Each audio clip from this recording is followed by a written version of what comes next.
Hi, Bondzee. Oh, I thought you were supposed to be right there, but uh I just don't see you anywhere.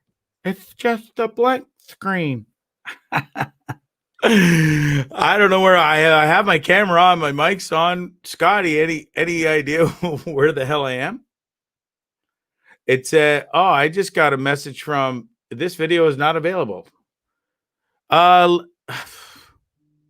well, this is a new one. Oh, there we go. Hi. Well, Jesus.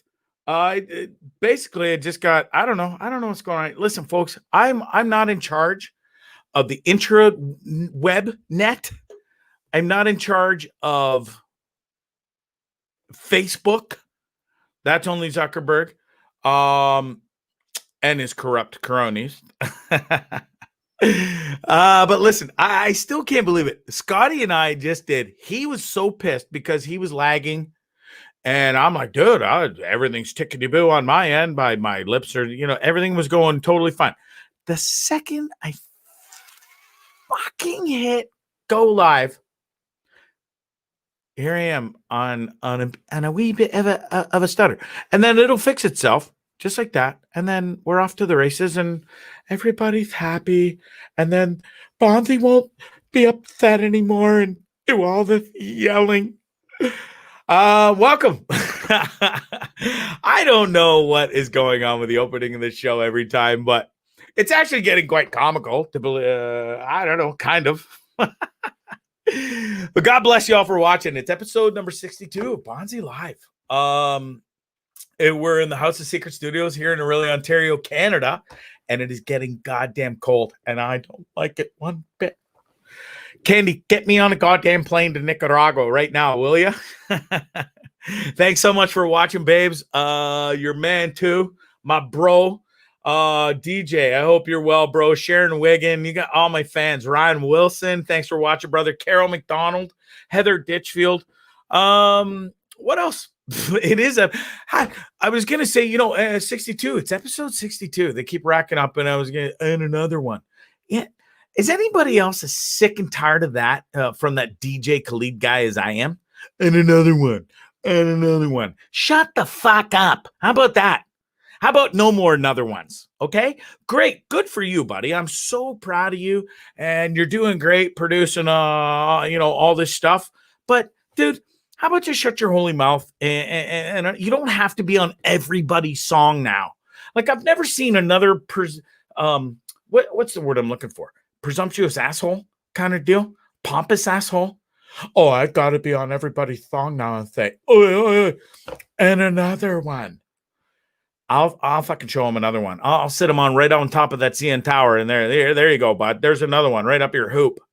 God damn it. I don't know. It bothers me. At first, it was okay. It was like, one of the first couple songs that, I'd listen to or whatever.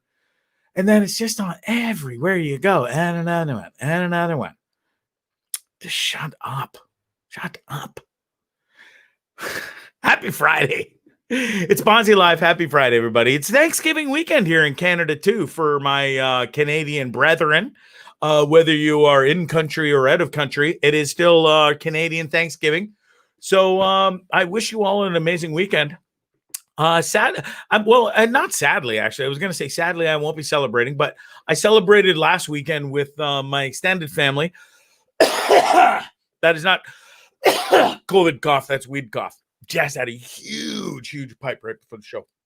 That just helps calm me and clear the mind. Because you know what? All fired up, Bondzee.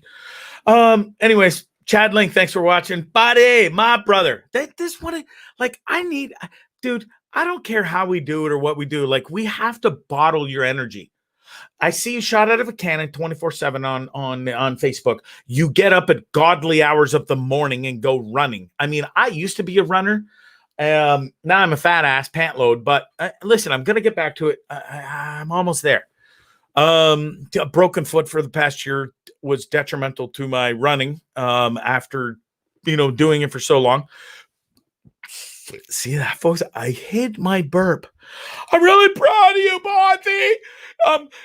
You are becoming a more sophisticated individual tonight for not burping out loud on your show. Am I? I was actually really sad because that was going to be a really good one, and I had to like. And when I hold it back like that, it's actually detrimental to my health because it sucks the air back in, and now it's either going to come out of my arse, or out me gullet in a little bit without me even trying. Like I said, I used to be able as a kid. Well, I think everybody used to, guys anyway, used to be able to make yourself burp on command. Remember? I can no longer do that. I guess in return, I can. I don't know if it's a good payoff or anything, but I can burp like the best of them. It is what it is. Paul Giddings, thanks for watching, brother. Way down there in yonder oil springs. Nicholas Toledo, buenas noches and saludos, amigo, and all the way in San Juan del Sur, Nicaragua. Those guys have got some serious rain. And I know I'm all over the place here, but I'm watching everybody join in, and I want to welcome everybody and thank everybody for watching the show, because without you, I still wouldn't be doing this.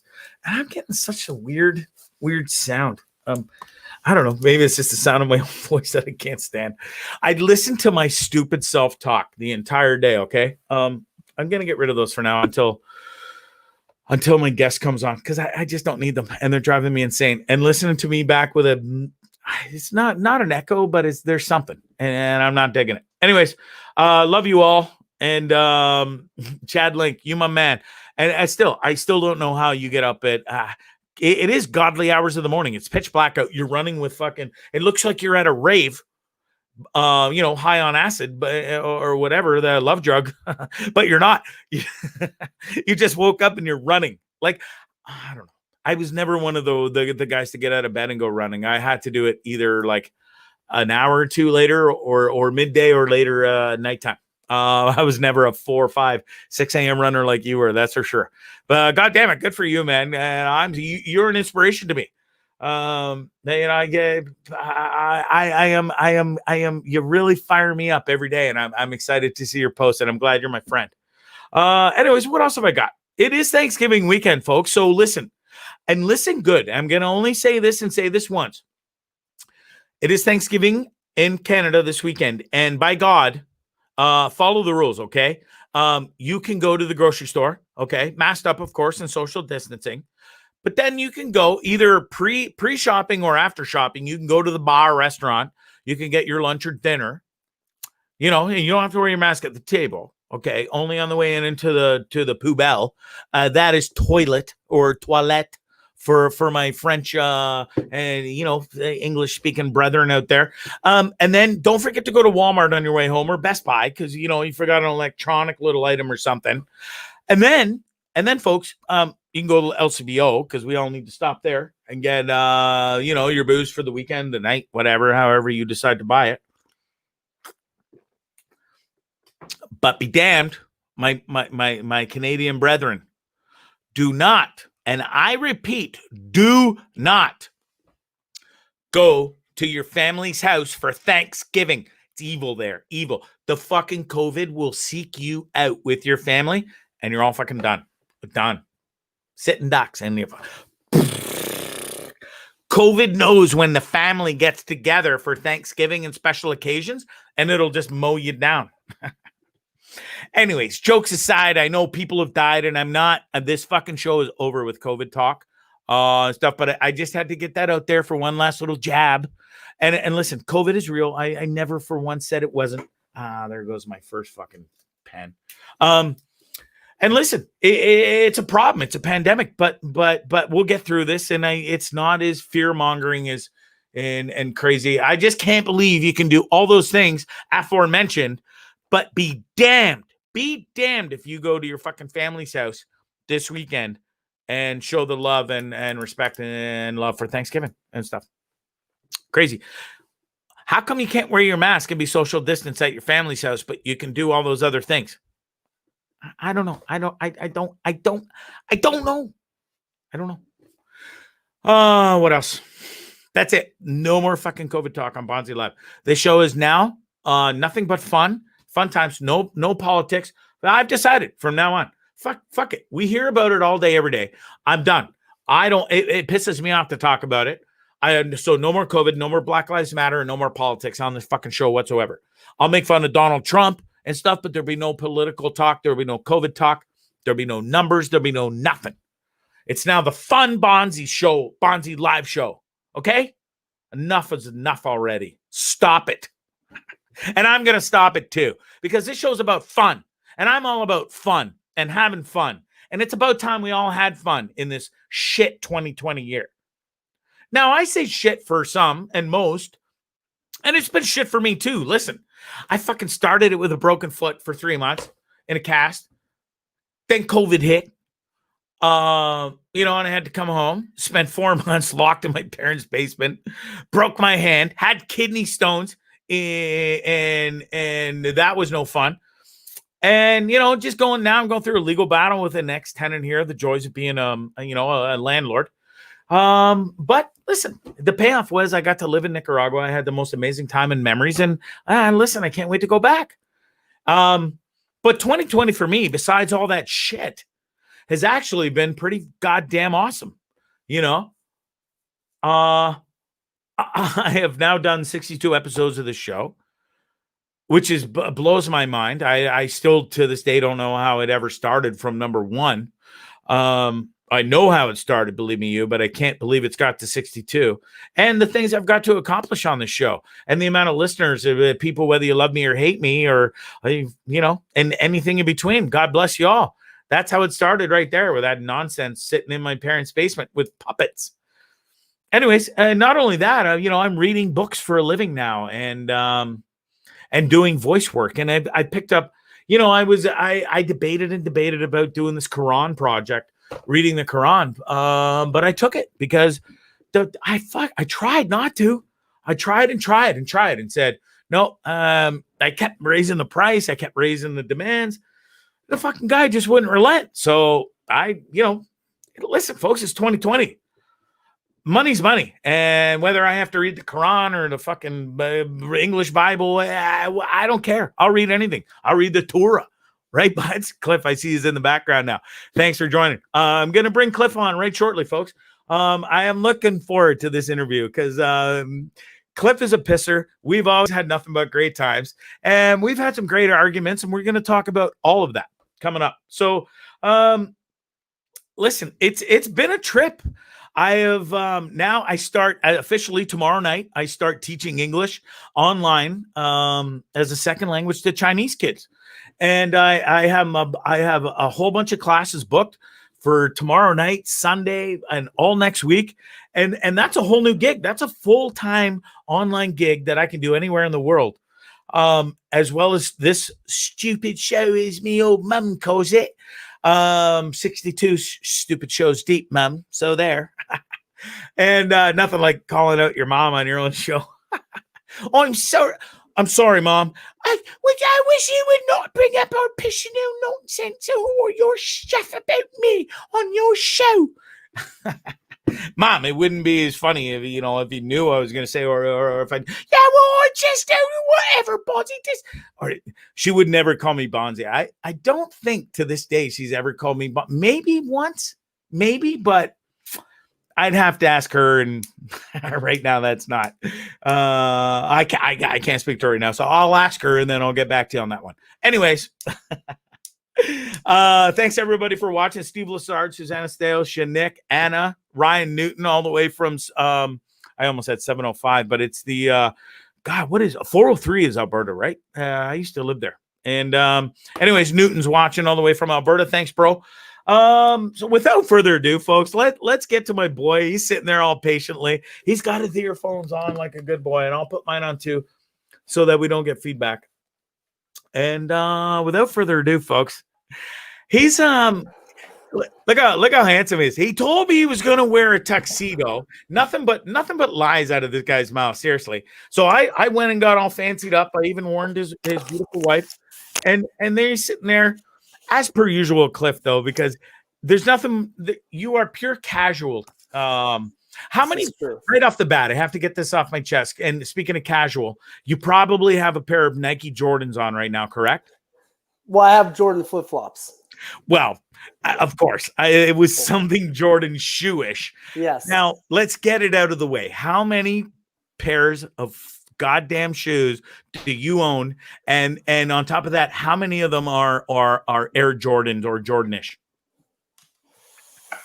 Wow, let's see. I probably own about, I don't know, 300 pairs of shoes. 200 of which are Jordans. Kind of slide the screen over. I don't mean to throw you under the bus by any means on your shoe fetish, but I do find it funny because I have to admit you do win for as a friend. I don't have another friend that has a shoe fetish like you do.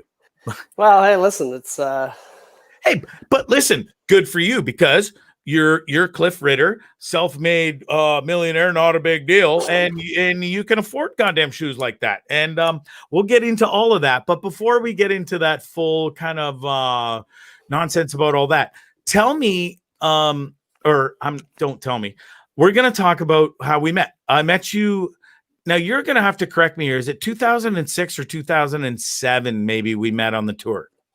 It was. It would have been 7. I was in London in 6. Yeah. Okay, so perfect. There, that I had 06 or 07 written down, and there was no way to really verify it without really delving deep. And I thought, fuck it. I took a guess. Anyways, we met on it was a National Amateur Golf Town tour, right? That's right. Yep. I don't remember. There it is. Yeah. Yeah, there we go. Now that's actually a later logo where the Golf Channel and NBC, which owns Golf Channel, took over the amateur tour from. Well, they didn't take it over from Karen Dennis, but they ended up taking over because it was originally just the Golf Town National Amateur Series. And then it turned into the Golf Am Tour Canada National Series with Golf Town. Do you remember? That was a little later. Yep. Anyways, I don't. Do you remember the first time or the first tournament we met at? Because I don't have the greatest of memories. I know we played a million rounds of golf together, so I cannot pinpoint the very possible it was the Dundas tournament. Was it the Dundas tournament? Maybe. Oh, maybe at Dundas Valley, my home, where I grew up. Playing and working. Yes. That is correct, actually. It's very possible. I think you are correct. And then, so from there, it was I met you, and then you traveled and came to these tournaments most of the times with James Sanders. That's right. Yeah. And that guy's a legend in his own right. I'd love to have him on the show one day. But you guys are pretty tight buddies back from Toronto and playing basketball together and stuff. Yeah. And so it was like I traveled with mostly, I think Jigger was my golf guy. He was. And then later was Jackson Reville and his dad, Kevin. But we always met at every single tournament. And we, you, me, I think all 6 of us in the end, plus more guys blossomed into, you just find friendships out there on tour. Like we traveled all over Ontario. We did. Played a lot of tournaments. A lot of betting. We also played a lot of tournaments outside of the tour that me and Jigger would come and meet you and Sanders and we'd play for we'd throw some Ched down and we'd play for some bank. Yeah. And that's some amazing courses too, dude. So I have some amazing memories with you. But Coppingwood is a good memory of mine. Great course we played. Amazing course, right? Yeah. Another great course we played was just outside of Hamilton. It was a private club, Beverly. Remember Beverly Golf Club? I know Beverly well. I actually worked there as a kid. Did you really? That's how I got into golf and how I kind of fell in love with the sport. I used to wash people's clubs and work the back shop and used to hate the motherfuckers that I washed the clubs for. They were absolute ass fucks that now I am to the people where I'm a member of. But, I can only imagine. No, you say that in jest, but you are good because you were that guy, and so was I, dude. I mean, I've polished clubs. I've driven the elite around on private golf courses back in my golf course working days as well. And listen, that's fun times, and that's where we all got started. So listen, when I met you, some of my best memories with you, number one would probably be the weekend we spent in Niagara Falls. You, me, Sanders, and Jigger. Now Now, I'm gonna throw you under the bus here a little bit because the three of us showed up without families. Or girlfriends or wives, anything, but not Cliffy. He shows up. We had a presidential suite rented at the most amazing hotel in Niagara Falls with the best view, and then you at the last minute bring your wife and kids. Come on, Cliff. Mm-hmm. Anyways, we never let that down, and I'm still not gonna. But anyways, the jokes aside, we had the best weekend. I think we had 2 practice rounds, and then we played 3 or 4 rounds for the tournament. And in those 2 practice rounds, I remember playing because listen, I'll admit right off the bat, you are a way better golfer than I am, hands down. This is probably true. What's that? It's probably true. You said, you smart ass. You could have said, "Oh, Bondzee, not really. Well, I'm a little better, but Anyways, jokes aside, you prick. That weekend. Well, you need to remind everybody, Bon. I mean, I don't know if you're getting there, but I'm getting there. You settle down, mister. Do you want me to pull out my do you have it there? Okay. What, my trophy? Mr. National Amateur Champion. I was getting there, but you blew your wad. Oh, I'm sorry. I got so excited by it. I don't win much in life anymore. Well, and I understand this because if I wanted to, and listen, we won't even talk about how close I was because I'll start crying and the show will be over. So because I lost by a stroke in the National Amateur Championship, if you remember, in BC. Yeah, worst experience of my life. Yeah. Anyways, I don't want to talk about it anymore. But you son of a bitch, you dusted my ass. It was the first, I think it was the first time, the first year I'd met you on tour. We went to Angus Glen for the championship. That's right. And you came out victorious after a round. Did we play 4 rounds or was it 3? I believe it was 3. I remember it really well, actually, because the first round I actually remember it very well. I shot 85 in my first round. Not a good start. I remember this extremely well. And I went on the putting green for hours after the first round. Yeah. And then the next day I came out and I shot a solid number. And then the following day, on the final day, I'm never going to forget this. On 17, James was in my group, and I think he was also one behind, and I chipped it in for birdie. And that sealed the deal. Yeah. Nice. It was pretty good. And what's even crazier about the whole story, I don't know if you know this, Bondzee, is it was Yom Kippur, which is a Jewish holiday which you have to fast on. So I actually hadn't eaten. No way. I was fasting that day. Yeah, I said it at my speech when they gave me the award. Like, I hadn't eaten in 24 hours. I was starving, and I still was able to pull it through. Wow, what a champion.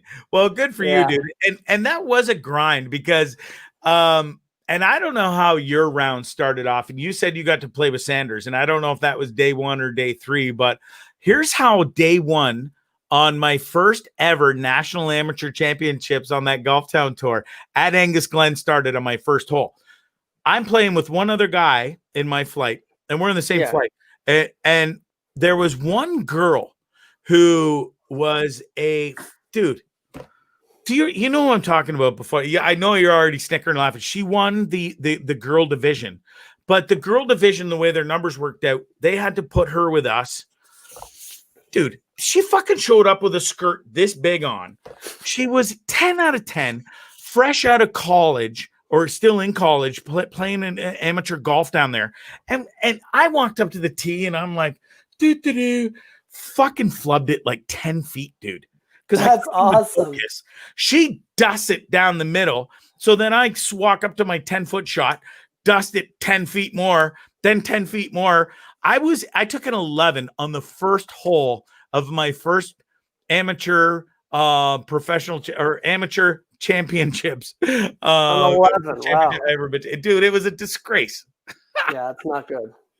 She beat me by I think 20 strokes on my first ever round, and I was so embarrassed. But listen, me and my caddy sat there the whole day and just oogled her.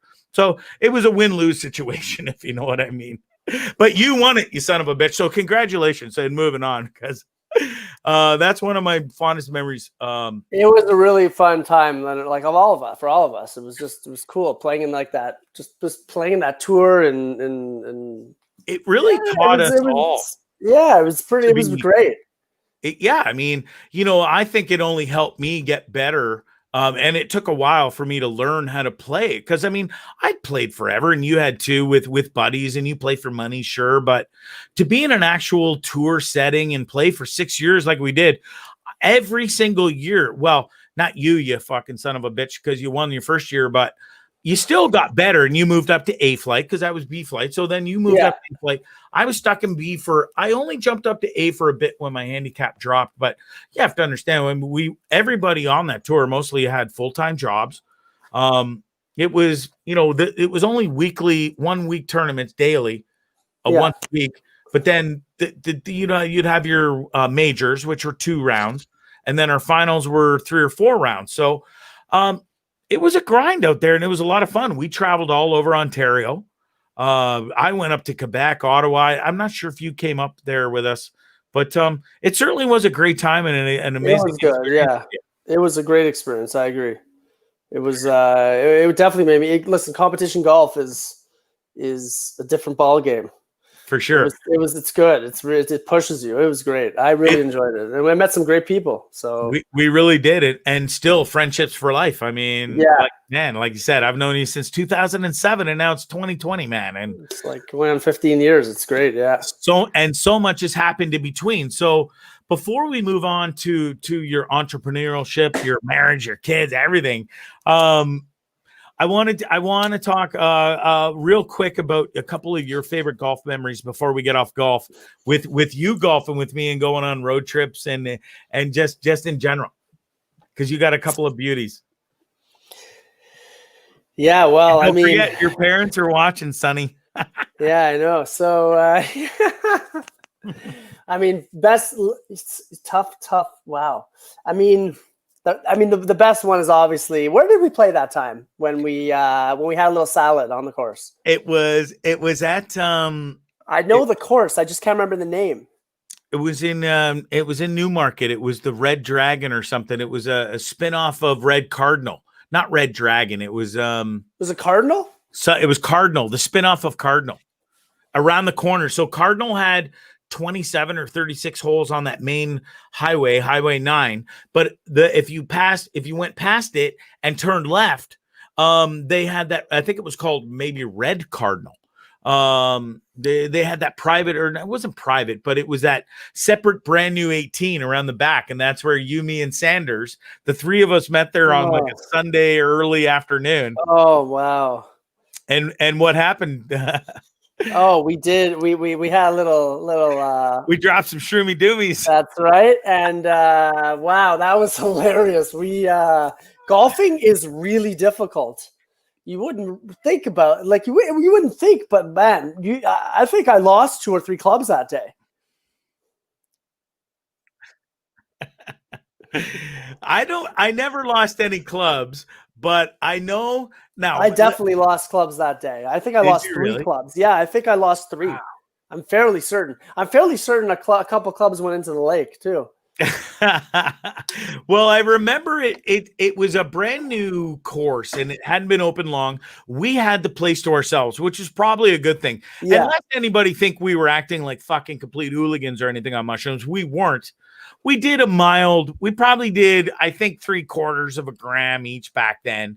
And I mean, we're talking like 2008 or 9. Yeah, we didn't do much, but like we didn't mangled. And there was another time we played where I gave you some oil. Tincture. Yes. Do you remember that? Dude, I have the note right here. You gave it was at the club. It was at your home club, a Scarborough Golf and Country. Yeah. Member guest. And you and Sanders and me played, and you gave me and Sanders a ginormous amount of tincture that we should have never had any right taking. Well, I told you guys to take a little, and you're like, ah! Oh, no, you didn't really say anything. Settle down. You're like, here, take this. And Sanders, he took it was in a teardrop thingy, and he put it right down his gullet. And now, for those people who don't know, Sanders is about 6'4", 230, right? Like just a solid dude. Yeah. Anyways, and I'm at the time I'm 5'8".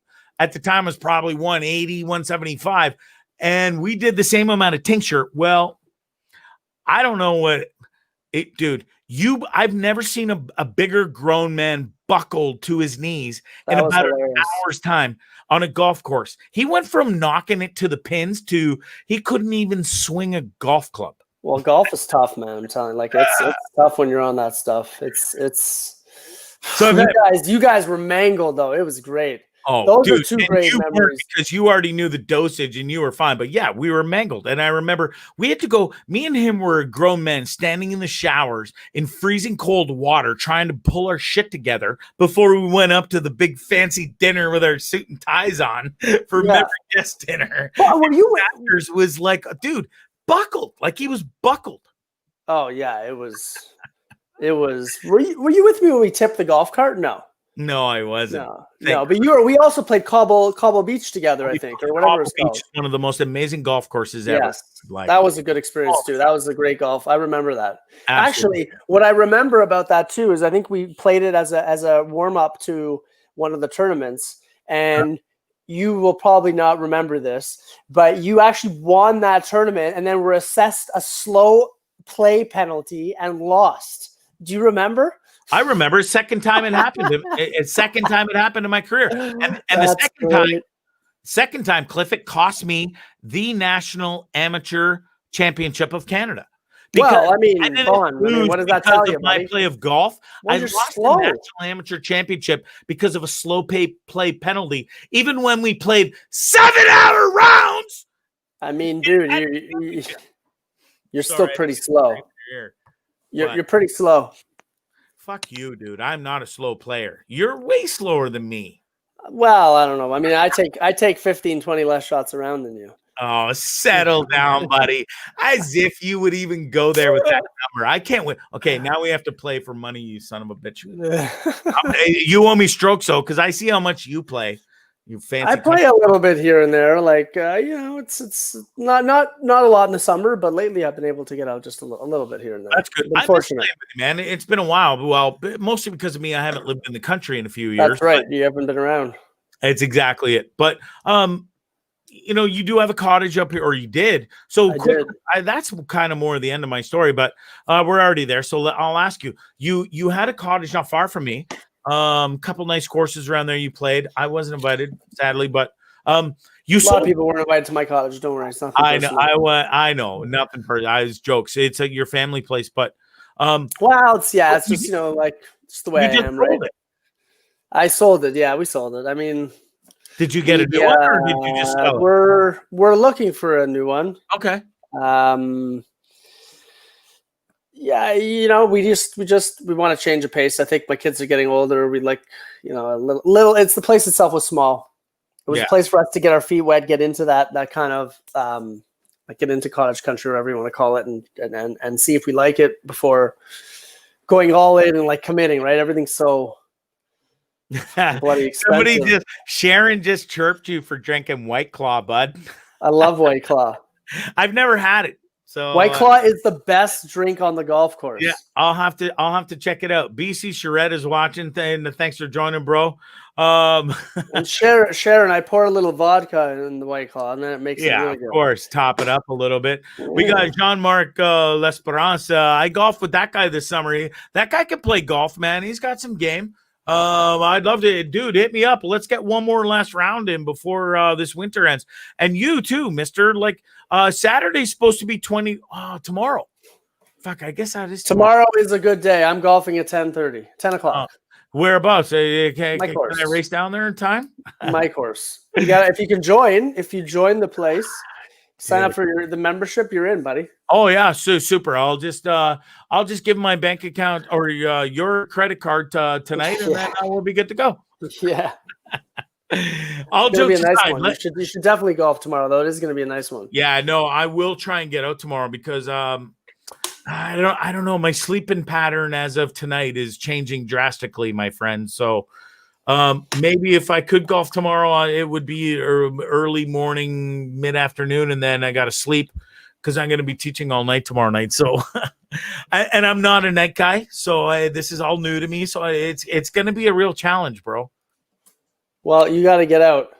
Oh, I will get out for sure. Okay, so let's get into the meat and potatoes of this. Enough golf talk. you know, I've known you a long time, and I've seen you grow from like I would put my hand down here and rise it up. But dude, I think even when I met you, you've already were a rising star in Toronto. You're a graduate of Humber College. You have a massive amount of knowledge in online marketing and entrepreneurship that way. Hold on, give me 1 second here. Sure. Dude. Hold on. I just gotta give me 1 hot second. Nothing like bouncing out in the middle of an interview. I'm still here, lest anybody think I ran away. You need a refill? No, my charger of my computer slipped out, and I didn't want my computer to die. The trials and tribulations of doing a show on your own on the front end. It was plugged in, and I have my dog here. He bounces around, and it got knocked out. Anyways, so let's get into it, dude. You're a big deal. Well, I mean, look at me go here. I'm all frazzled. Oh, look at that! Isn't that nice? Wow. Yeah, dude. You started with this is when I met you. It was Critter Search Incorporated is what I think you were just starting to build as a brand when we were golfing together. Okay. Yeah. So that's how long it's been. So from there, you've gone on to amazing, amazing things, bro. I mean, it started with that. Then you go on to what? Lowest rates. Yeah, thank you very much. Lowestrates.com. And also, you're gonna have to excuse me here. My computer is totally frozen. Look at that. Rank First. There you go. Rank First. There we go. Thank you. Rank First Incorporated and Lowest Rates. .ca.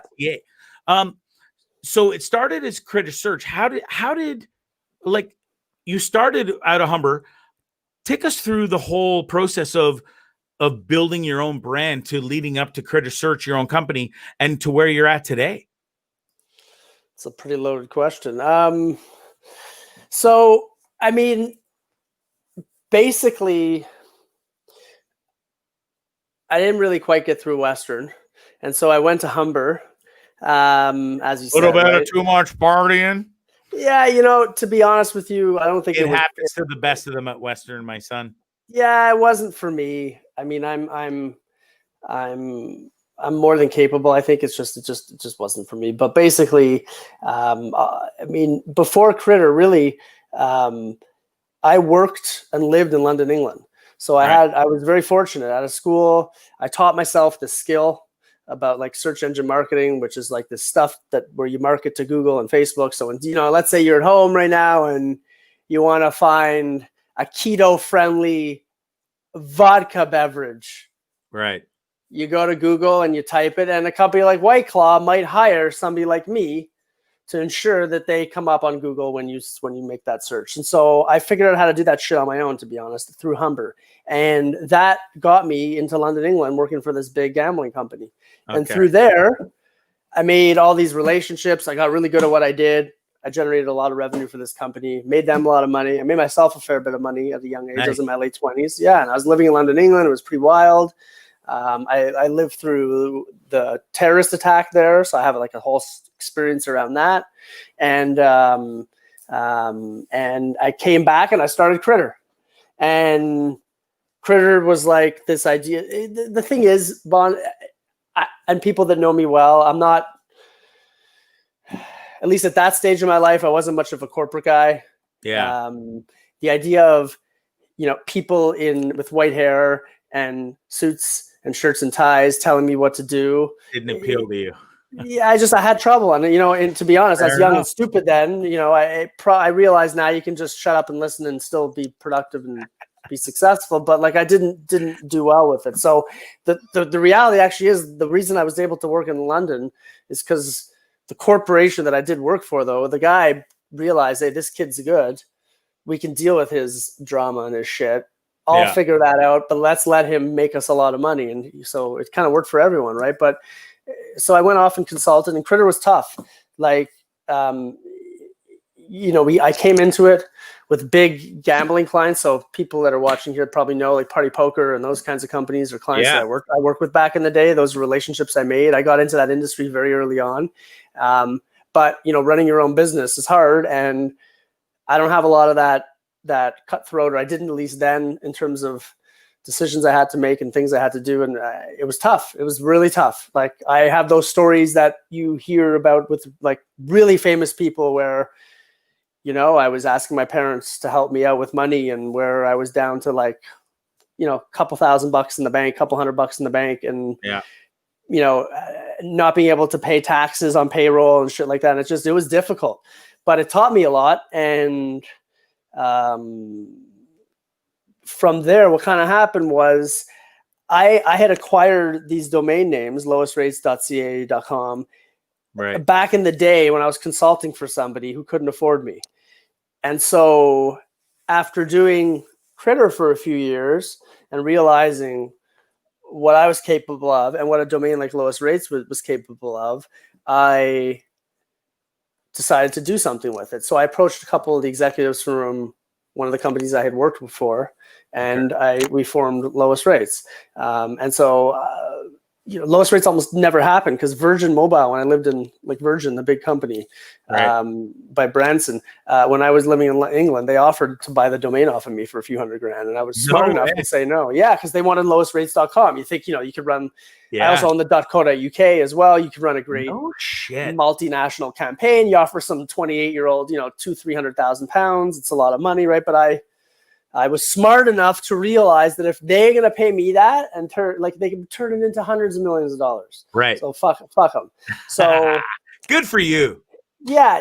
I was lucky. I did well. I didn't need per se the money. Right. So fast forward. So that time after Critter, and I bring on a couple of guys and we started Lowest Rates out of basically like this basement shitty, like place that we were renting. Seriously, it was so bad at like Yonge and Eglinton. It was horrendous. There was no windows, and like we just grinded. Wow. And this was the building after I met you. Like, I'd been to Critter Search. You were at Critter Search, and then when we started Lowest Rates, it was using part of Critter Search's space. Right. I don't know which one you were at Critter Search. I moved a couple of times, but I think I was at two of them. Yeah, well, one of them, the third one, I think, was the basement one. That was like in one of the high-rise basements. It was cheap, and so that's kind of how we got going. Amazing. And then from there, you go on to Rank First, which is and now. Yeah, I mean, Lowest Rates is is, to be candid for you and for those who are interested, it's represented a significant part of my success. We've had an extremely good ride. It's not just me. What I do is a big part of Lowest Rates and how it got on the map and how it grew. But over the last 4 or 5 years, Lowest Rates has been amongst the top 20, let's say, in Canada and in North America. So it's done really, really, really well. But it's all been backed off of the kind of stuff we all read about and hear about in the movies and in the magazines. It was organic growth. We bootstrapped the company. For everyone, it's kind of a cool story. Just to tell you quickly, we basically raised $150,000 from one of the partners' hairdressers. No way. Yeah, the guy just took a risk on us. Still a lot of money. Yeah, and today that would probably be worth $3 million to the guy. Wow. So we've done, in 6-7 years. So we've done pretty good. And a lot of it's been backed off of the kind of skills that I've done through Critter and through Lowest Rates and so on. But it's been a great ride. And that took me to Rank First.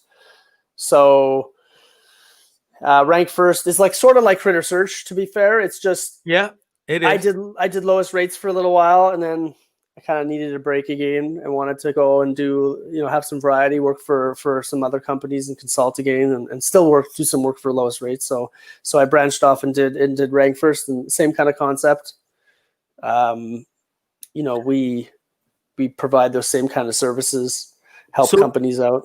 the services that you've offered and what you've provided and done over your tenure, bro, you've raised over, or not raised, you've generated over $100 million through your SEO efforts during the time that you've started and been around, bro. You like, I know you're sitting here being humble and you're a good talker, and I'm just, I'm letting you do the thing, but I'm going to brag for you. Like, dude, as you started low, and it was as anybody in starting their own company after doing, you were in senior management for a long time, and then you took that leap, and now you've been, I think, 6 to 8 years now, owning these companies, or co-owning these companies. Probably even more than that now. I'd say closer to probably like 10 11. Yeah, I mean, look, at the end of the day, it takes big risk. It's not for everyone, Bond. Like, some of the shit that I've been through with Critter especially was not fun. It was not pretty. I was close to the edge, like destroying my credit and destroying. It's just the stories that you hear about the people that we see on TV and, the people we read about. I mean, I'm on a micro level, but it's true. It really is true. Like, and I do believe in life that there has to be not big, but there has to be pretty significant lows to have really big highs. That's just the way I believe life goes. Personally, it doesn't mean it's correct, but no, it is correct. I mean, you look at so many successful people out there, and I think the most successful are probably the ones that started at ground zero, to be honest with you, bro. And and you're one of those guys. And look, I was fortunate as well. My parents did well. My dad did, but not like I wasn't raised with the silver spoon and flying to Florida every winter. We did stuff, but like my dad busted his ass, and my parents, and that's a lot of the reason why I'm successful. It sounds corny again, but a lot of what I mean, but it's truth and it's facts, bro. You commit. It's like a golf swing. Seriously, if you, I sound stupid, but if you commit, even a 20 handicapper is going to hit a good shot. Yeah, it's just most of the time it's commit and risk too, bro, because risk comes with reward, and reward comes with risk, right? Correct. Yeah.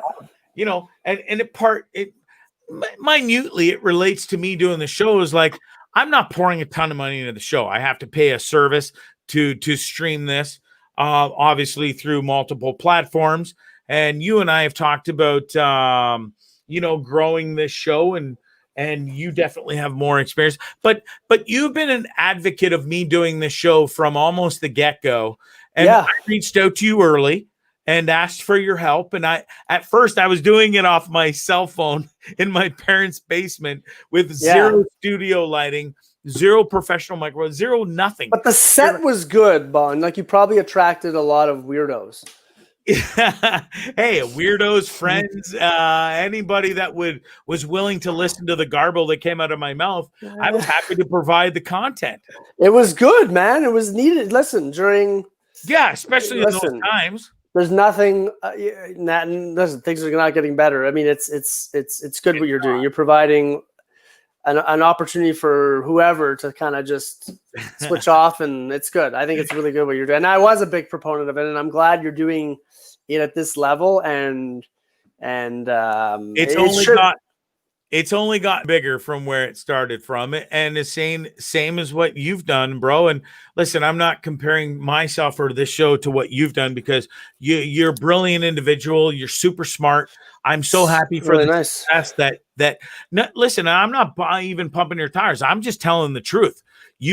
I watched your career build as we played golf together, and that's true about it a little bit here and there, but and I've been to your places of employment, and I almost worked for you at a certain time along the way. That's right. You've I always remember been that. a proponent of mine and helped me. And like you were there as you were growing, my friend. I was actually coming down because I was going. I think it was about halfway through the tour life we lived. I went through a divorce. You did. No, I remember that well. Yep. and that was tough. So. You were going like this kind of in a way, and not that I was plummeting in business and stuff, because everything was going good for me back then. But sans the marriage after 15 years. But we all persevere, and here I am to this day doing this show. I'm not making money off it yet, but we talked about this earlier. Hopefully it's coming. If it does, dude, great. If it doesn't, that's okay too, because I already have, as of yesterday, officially 2 full online full-time jobs. So yeah, it's great. It is what it is, and I hope to make the show bigger and better. But if it ends up not doing, if I don't do another show after tonight because of full commitments of my other full-time jobs, then that's okay too, bro. Well, I mean, if you stick at it, it'll translate. I mean, it has to. Yeah. So and you enjoy it too. So, and it provides value, and like it provides something to people that they enjoy, right? So I don't think there's any reason. Like, it's good. I think it's all good. Thanks, man. Well, I appreciate that. So listen, and of all your business success and stuff too, you've traveled around the world. You've got to experience so much. You've got some crazy ass travel stories. I've heard them, but I want you to share them. Tell me about the London. You were right in the middle of a London bombing situation back in the day when you lived there. Yeah, it was. So basically, yeah, I mean, we lived I moved to London in 2005. And if I recall, it happened it was in the spring, or summer, but we moved like essentially like a month or two before. And I don't know if you or anyone remembers that iconic photo of that lady that came out of the subway system there, the tube. Dude, I remember everything from England. My parents were born and raised there and brought me there for so long. Everything that came out of there was just driven down our throats. So, and there was so many more bombings back in the day, I remember. But well, Al-Qaeda was a big problem then. But so that lady wrapped in the bandages, whatever. But so like my subway stop was actually one of the main ones. And while I don't make a big deal out of it, I was pretty fortunate because I used to go to work early, and the bombs went off at like 10 to 9, and I would get to work at like 8:30, quarter to 9. So I was walking out of the tube, out of the subway, and after I'd walked like a couple hundred feet, it just kaboom, it just like blew. So that was quite the experience for my wife and I. Let me tell you, we weren't married at the time, but she was there with me. I mean, it's hard to explain, but like the resiliency of the Brits was pretty awesome. The way they responded was pretty wild. But like, there was no looting, none of the shit you'd think you'd see that, would go on in probably the States or a lot of places. But yeah, it was pretty scary. But for a while after, we had a lot of trouble. Like my wife she got freaked out. A few times we had to get off of subways, get off of buses when there were people with knapsacks, because that's what the guys had done. And when they started to reveal how they had practiced and done it all, it was tough. It was really tough for a while. I mean, it was definitely something experience to go through. It was pretty rattling, but like we were pretty back to normal pretty quickly. And I think it's just because of the Brits, they're resilient. Yeah. The IRA days and, but it was like right at the beginning of us going there. It was crazy. So for a long time, there was like soldiers in the streets. Is that what made you end up ultimately leaving there and coming back to Canada? I came back because I felt like, I'm getting married. Like I shouldn't need to bring my wife home and get married here. Her family's here. Her friends are here. Like I can't just like keep her overseas and in England. In retrospect, both of us probably think we should have stayed. Would you ever go back and live there, Cliff? I don't know about now. If I would live in London with Brexit, yeah, that's the girl. There you go. No way. Wow, that's my producer right there. Producer Scott. That's impressive. He's an impressive fella. You were right impressive. There. Eh? That's an exciting, crazy story, bro. Well, it was pretty. It must have been intense and insane. I mean, it was. Yeah, I mean, for a while we couldn't get a hold of a few staff. Like I got into the office and we were just all sitting there wondering what the hell's going on. Then it became clear what went on, and a couple of our staff were missing for a while. They finally showed up, but like it I mean, it was yeah. I mean, it was obviously insane, but it was pretty like it was scary. And the problem, to be honest, is that like it created a lot of hate. Yeah. Like London is deeply rooted in like Islam and in Middle Eastern influence, and so when it was found out that this was all homegrown, it was just like it was a serious problem. Yeah. So this wasn't other like people from other places. So you know, it was an experience. Like travel was tight, but you know, I learned a lot about the Brits. I learned a lot about the resiliency, and you know, it freaked out my wife. I'll tell you that much. Like she couldn't go on like a bus for a long time, and I still remember times we got off because there'd be a Middle Eastern dude with a knapsack, and she's just freaked out because what ended up happening is, so there's CCTV in London. If anyone's ever been there or lived there, and you basically tracked everywhere you go. And so they were able to trace back what happened. And then what they ended up tracing back is that, like essentially, they showed them doing a dry run and they showed them do it. And it just freaked people out because you saw the guy like drive into London, get on with a knapsack, like pull the trigger. And then a few weeks after it happened, I don't know if some people remember this, but this Brazilian guy went into the subway with a knapsack and people thought he was a problem and they killed him. Like the MI5, they just shot him in front of everybody on the subway. And so like there was a lot of panic for a while. So it was you know, it was an experience. Listen, I didn't live in London before that, so I don't know. London's a pretty wild city, man. It's a pretty fucking, it's a zoo, the place. So, but it was an experience. It was definitely an interesting way to start something as crazy of a move as that, right? And then having to call my parents in the middle of the night because it's 5 hours ahead, right? So this happens at 10 to 9 in the morning, and you know, I call my parents at 4 a.m. and I'm like, don't worry, I'm okay. But there's been like a bombing on my subway. Like they had a shit, right? So, but hey, listen, it makes you stronger, right? For sure.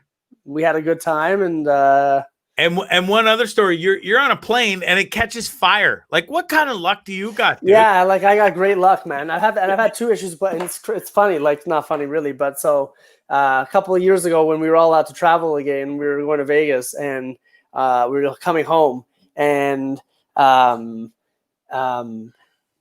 like in the air and I smell smoke, like I smell burning metal, right? Not something you want to hear on an airplane. Yeah. And well, nobody's flying right now anyway, hardly. So yeah, it's okay. So don't worry about this story. And hey, listen, I'm still here. It was all good. And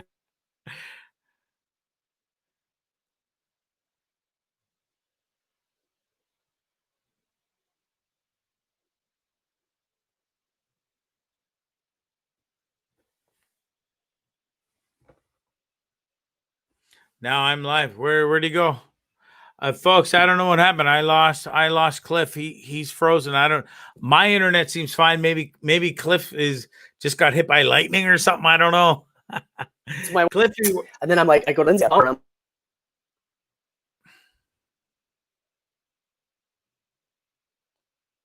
yo, my guy, can you hear me? Cliff. We're having a touch of a technical difficulty issue here right now, folks. This is the first time this has happened for me, so bear with us. We'll see if we can get. Oh yeah, he must. It's a connection on his end. He just bounced out, so I don't know if Cliff just got struck by lightning or what. Oh, there he is. Okay, let's add him up. I don't know what happened, Bond. Sorry about that. That's okay, buddy. No, it's all good. Hey, it happens. It's 2020, man. I mean, everything's on the table here. Where did I get cut off? At what point? So I think you were just you were on the plane and you smelt burnt metal. Yeah, so I see a little smoke and I'm like, Lindsay, there's something wrong. Like I see some smoke. And you sort of start to see people like a little concerned. And then the pilot comes on. He's like, folks, stay calm. Folks, we have a problem. Big deal. we might have a little fire in the cockpit, but like, we're going to head back. Just give me, like, I'll be right back with you. And so like my friend is like, he's like crying, grown man. He's like in tears, I swear. And Lindsay's freaking out. I'm good to go because what I do before Vegas when I get on the flight is I take all the edibles and everything that I didn't consume before, and I just load up, right? So I have a wonderful flight home. Sleep the whole. So I'm as calm as a cucumber, man. I'm like nothing cool as a cucumber. I'm good to go. And he's like, folks, we need to get back. I'm going to give it. We got like 12 minutes or something, he says. And how far into the trip are you at this point? We're only like 20, 30 minutes, but wow. He basically said like he had to get back pretty quickly. He was concerned. And so what he did is I don't know if anyone's ever been through this, but he pulled out a maneuver where they dump fuel. So he goes kind of like 90 degrees with the airplane, and then he just empties fuel into the wherever below. Yeah. And then we just motor back. And we were lucky because we didn't need an emergency landing, but he had to empty the fuel, right? Because you can't land a full plane.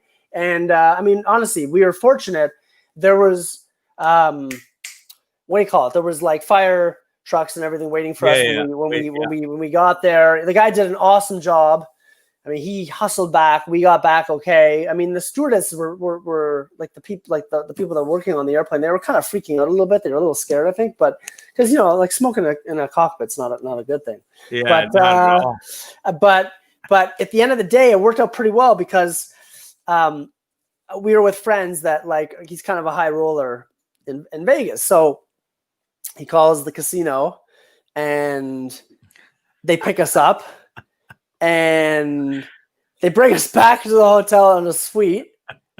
And we fucking go to the Palms and have this lobster steak dinner. We fucking get hammered and we get an extra night in Vegas. Wow. I mean, the flight home the next day was not very enjoyable. Like, yeah, because you were so hungover. Well, and people were kind of scared. Yeah.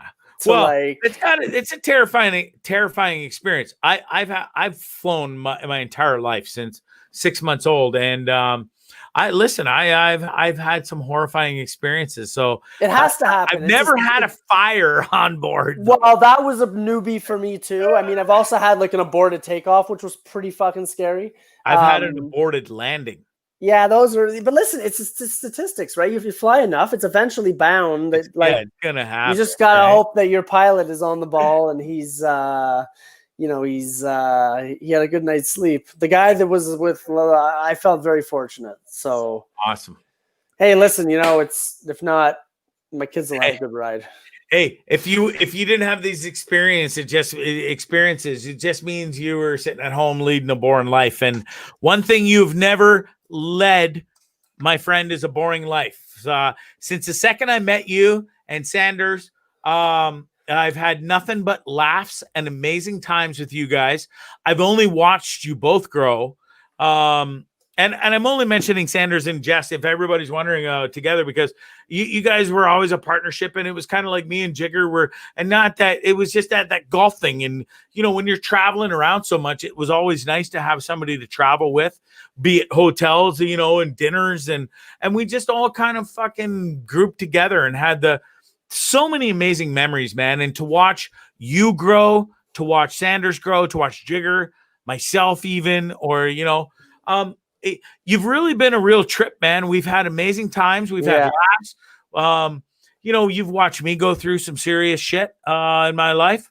Hey, we're still young. Lots of time. And I was young and lots of time. But, also, dude, to watch you grow from here up to there and see it all. And not only that, but I knew you when you were single or you weren't married, but then you got married. Then you have two beautiful daughters. Yeah. You were kind enough to invite me and my son, Magic Brad, to your 40th surprise-ish birthday party. That was great. Brad Remember came that? down and killed it and did he did a pretty good job. Private performance, magic performance for you and your friends and that. So super grateful for that you included my son, and they, that's just what friends do for each other. And you've been a great person and a friend, and I respect everything that we've been through together and what you've done and the family you've created in front of my eyes, man. And you've been a great guest.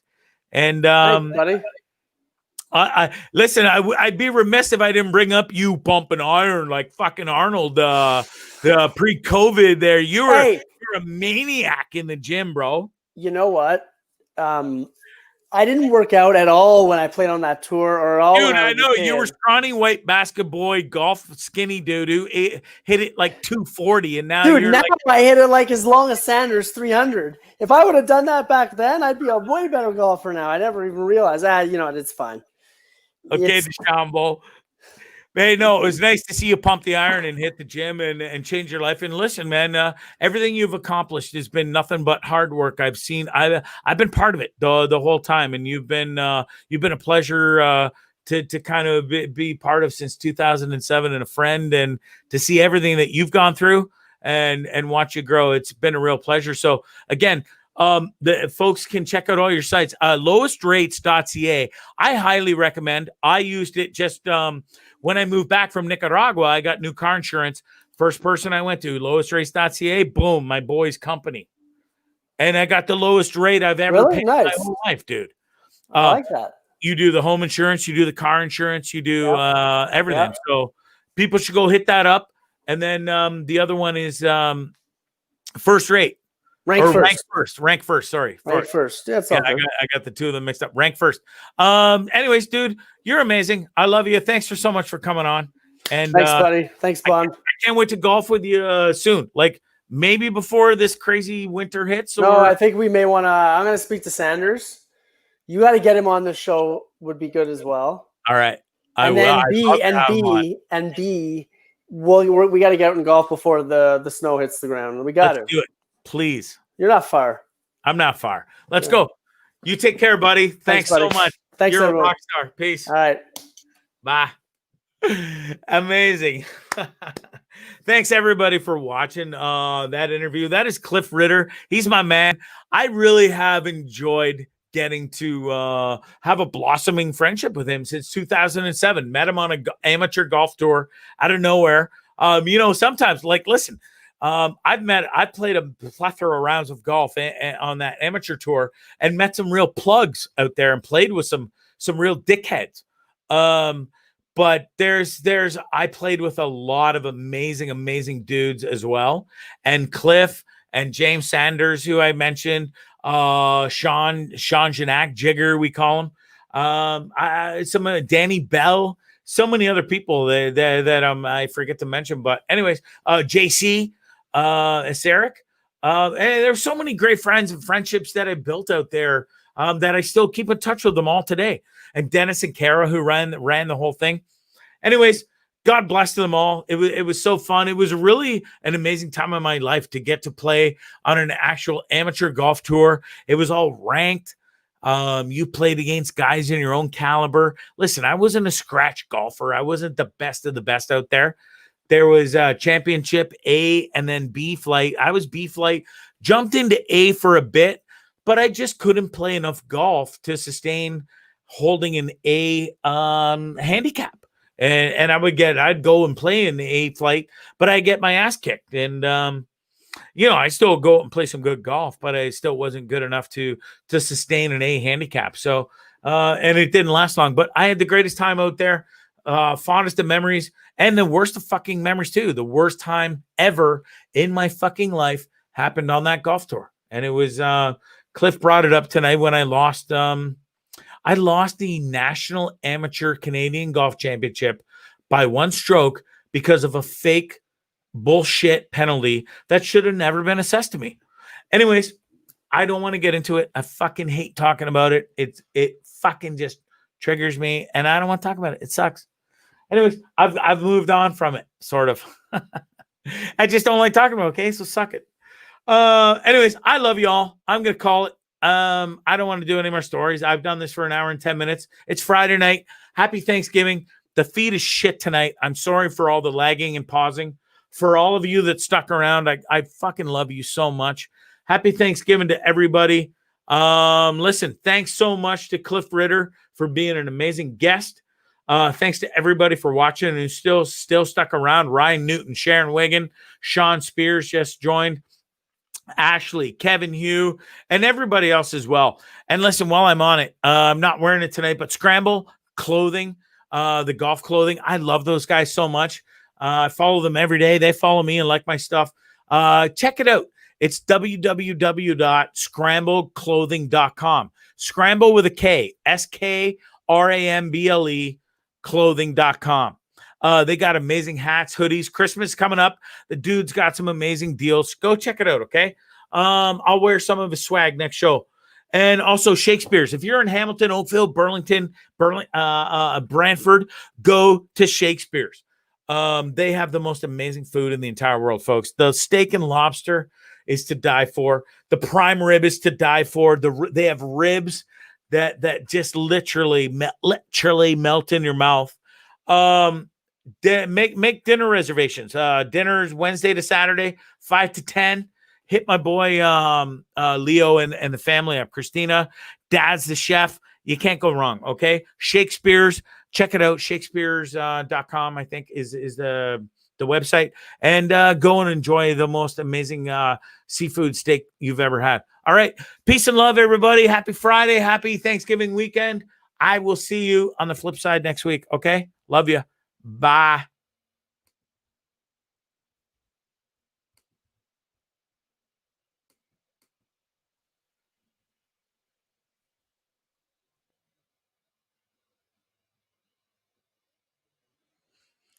Computer's frozen. Shock.